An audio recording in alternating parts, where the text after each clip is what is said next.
Hello everyone, welcome to another episode of StudyMEDIC Podcast. In today's day and age, we see a lot of mothers struggling with their breastfeeding and they are in demand, they are searching for a lactation consultant. We have Dr. Sowmya here with us, one of the only registered IBCLC consultants in Kerala today. Welcome ma'am. Welcome. Thank you so much. And I think the podcast is a need of an hour because we see as gynecologists, when we see these breastfeeding mothers, after the delivery especially, it's a very, very fragile period for the mother, for the baby, for everybody around. So breastfeeding is so important at that point of time and they get stressed very easily. Many of the times it needs a smaller tweaking, but because of a lot of things, like you see a lot of hypothyroid mothers, you see a lot of PCOS now, you see a lot of women choosing pregnancy at a very later age, are probably very young mothers. So, there is a variation of the medical conditions which we are seeing than before. So, obviously, which has got a direct and an indirect impact on the breastfeeding. So, as doctors, or even for the nurses and the midwives, it's very essential to understand the basics of breastfeeding. Even though we think it's a very natural process, everybody will be aware. To be very honest, most of the people don't even know the basics of it. Okay, so it's a natural process, yes, provided the mother is in a good health. If they have a deviation from that, they would need support in one or the other form. So now even the mothers are aware about this lactation, the problems that they face, or they want a special care, the premium care, for you say. They want the best for their baby. Correct. So it is imperative that Correct. You should be, or as a doctor, you should be aware of this lactation, like a program like lactation consultant, what they have to offer. So you have to be updated on this part. So as you rightfully say, the eyes don't see what the mind is doing, right? So what if I'm a gynecologist or if I'm an obstetrician, why should I have this course taken? Like for an example, if take IBCLC for an example. So why should why this is relevant right now? Okay, so IBCLC is a very beautiful exam, I must say, because it gives a lot of practical orientation of everyday things what you come across. And to be very honest, it's not only the doctors, it's not only the gynecologists, the pediatrician, the neonatologists, the midwives, the nurses, and any healthcare people can take this exam. So the beauty of this exam is it will take you through whole the physiology, pathology, and what challenges the mother and baby does. And as well the use of breast pump and why they have to avoid the formula, and in a very, very, very rare situations where the mother where the baby has to be given formula. So those things are very beautifully taught. And of course, see, learning is always very good, but it always gets into your mind when you take an exam. After that is when your concepts get finalized in your mind, because you read, you revise, you try applying for the things. And once you do this, the way you look at the breastfeeding mothers completely changes. Because see, generally what happens, the commonest complaint would be, I don't have enough milk, or I cannot feed my baby as others do, or probably, my baby is always crying, probably my milk is not sufficient. To be very honest, the baby's only mode of communication is crying. And the mother's milk is like, it is exactly according to the baby's stomach. Because we do say on the first day, it could be like baby's tummy could be like a strawberry, So for that, they would need just few ml of milk, which is produced by the mother. And that liquid gold, what we call colostrum, in the first 1 hour is the best gift what the mother can give to the baby. And breastfeeding is the best gift any mother can give to their children. But yes, after saying this, I would want to say that some of the mothers would need support. For example, if they are delivered very early, premature babies, are twins, or probably somebody who has undergone a difficult procedure in cesarean section, still this is possible with the methods what we have got. See, we have helped a lot of adopted mothers also to produce the breast milk. So that's the beauty of how the nature and how the hormones play into the things. Of course, it needs a lot of counseling, sittings, all those things. And this would give an overall different view of what breastfeeding can help the babies. And as you see, like breastfeeding to be stopped in 2 years, there is nothing hard and fast rule like that. If you see in US, UK, people do breastfeed up to the age of 7, 8, 9 till the baby doesn't want. So there's a lot of newer concepts which you get exposed, and of course you have to customize to your own place. And there are a lot of beliefs which the local systems have. Majority of them are true, some of them are not true, like probably giving honey, giving dates, or probably giving a castor oil. So there are a lot of things which people does which is harmful to the baby, which they don't know actually. So I think if you go through each one of them and explain them, because I have always explained the patients, if you give this, what is going to happen? We respect your culture, because that's something everybody has to be respecting, but at the same time telling why this shouldn't be given and what happens if you give. So every parent wants their child to be safe, so they would understand. But all those accepting and respecting the cultural differences and helping them what could do better has made a lot of difference in my own clinical practice. So I just want to ask you this. So if I want to take an IBCLC exam, or I want to become a certified consultant, what is the procedure? How can I become one? Yeah, so you can go to the websites. Ideally, they run twice a year. April and September is generally the exam, and it's a theory exam. You could do through the PSME, and the eligibility criteria are there are different pathways. And it is not only the doctors. Any doctor can take in, healthcare professional can take in, physiotherapist can take in, auxiliary health assistant can take. But of course, the hours of experience. Somebody needs 10,000 hours, somebody needs 3,000 to 5,000, somebody needs 3,000 hours. So there are different pathways, pathway 1, 2 and 3.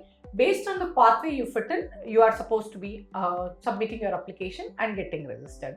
Of course, once they do take a sweeter time of 6 to 8 weeks to go through your application. If they have got any doubts, they would ask you to submit your logbook and things like that. And once that is done, then you are going to prepare. When I gave the IBCLC, they had a face-to-face 90 hours of session which you need to do. Now I think they have relaxed, which you could do it even online. Okay, so if you have got those experience, if you are able to handle that, if you are able to handle the theory part of it, and the beauty of it is they assess you through a lot of image-based questions. It has got 175 questions. Majority of them are image-based. Like from the motor, from the milestones of the babies to the milk, the different colors of the milk. They ask a lot of things which could help you to understand the overall physiology, pathology of breastfeeding. And it's only one paper. So once, what I mean is theory paper is only there. So once that is clear, then you are certified as lactation consultant. After the 5 years, you are supposed to be providing the CPD points to give for another 5 years. After 10 years, you're supposed to give the exam once again, so that they know that you are currently in practice and you are following up. So that is quite unique in the sense yes, of exactly. They don't accept once you're cleared, it doesn't mean that okay, you will be there forever. Yes, you have to be updated. Yes, you have to. True. Like, yeah, that is very nice thing. In sense of like. Yeah. For the care perspective, it is very nice that you get updated. You have to write the exam every 10 years. Correct. So, okay. So, why IBCLC course?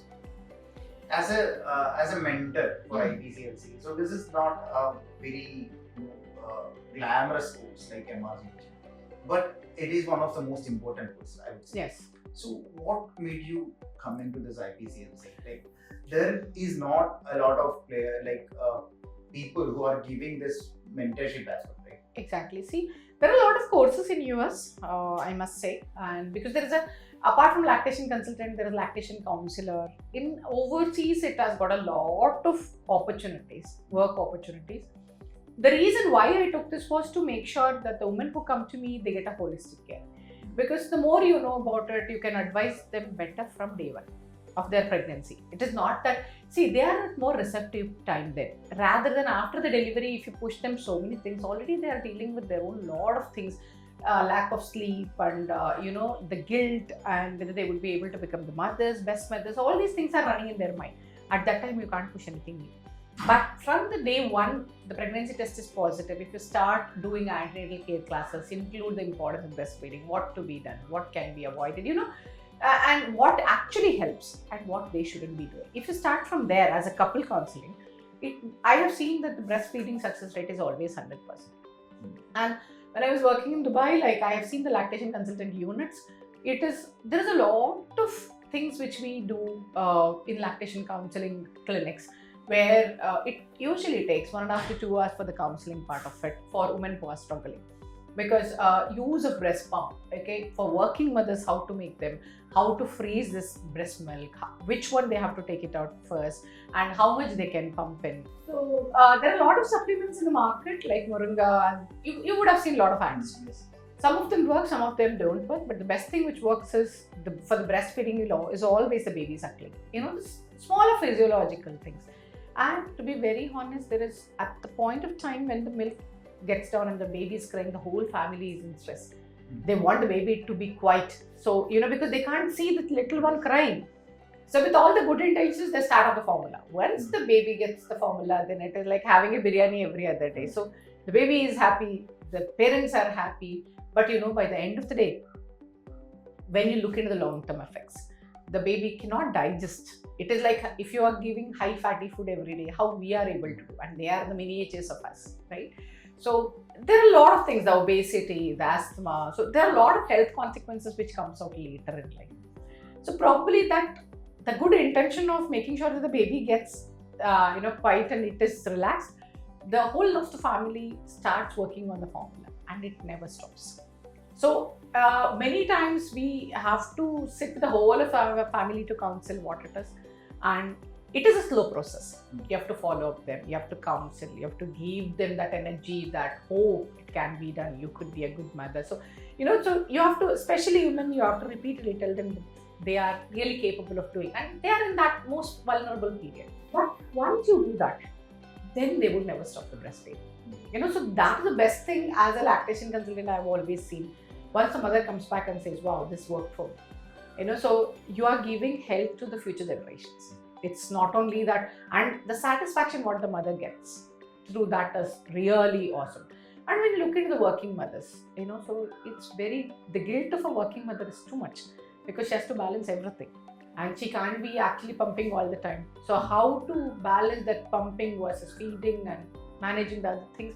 So it's a beautiful branch in itself, which helps you to do better. And many of the time, the smaller things like the tongue tie, where the mother comes with a lot of nipple pain. You just see the baby's mouth, you know that there is a tongue tie, which could be easily released by a smaller laser procedure wherever required. And that relieves both mother and baby. These small tweaks will help these mother and babies. And the autism, the ADHD, which you see, the more the babies are attached to the mothers through the breastfeeding, all these things, the distraction what they get from the others get reduced. So in the long run, this is the best way for the bonding, for the mother's health, of course for the mother's health, and of course for the baby's health. So it has got a lot of deeper implications than what you see. But when I was studying, people used to like, what is there in breastfeeding? Why you have to study? This is a simple process. Just like how they say, pregnant women are going to deliver. It's not as easy, right? So, because see, the previous generation our older generation were very smart. They know what to do, they know when to intervene, they know when not to intervene. But in future generations, you will not have that wisdom in your older generation people.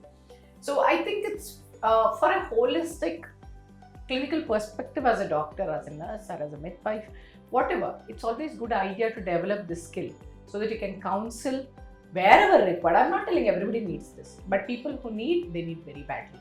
And the number of people reading this is becoming more and more and more because of complications. In India, we don't even have one lactation consultant per person. Right? As per the WHO, by 2030, if you want to be called as a baby-friendly hospital, you need at least one lactation certified lactation consultant.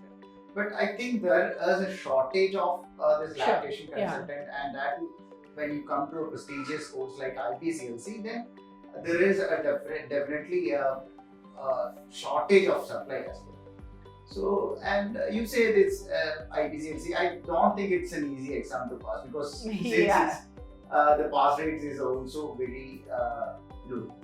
How can we help an aspirant? How can we get into that? Why should I take a course on IBCLC?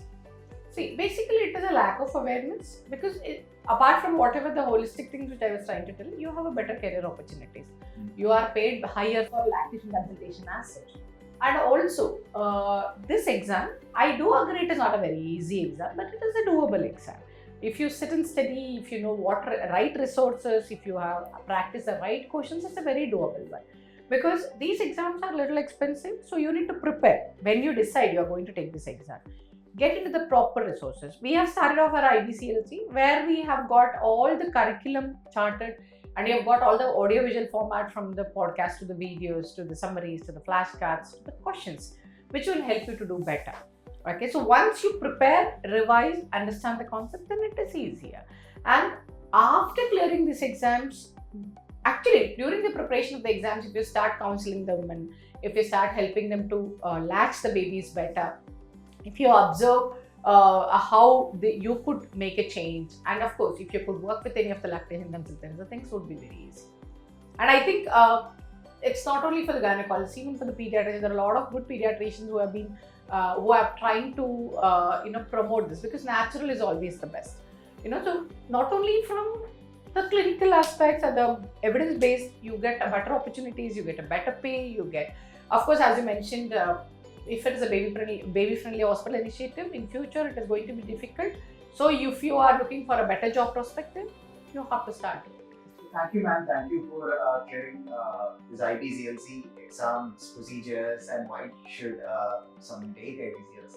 Thank you. If you have any doubts, get in touch with us. Once again, thank you. Have a wonderful day. Thank you.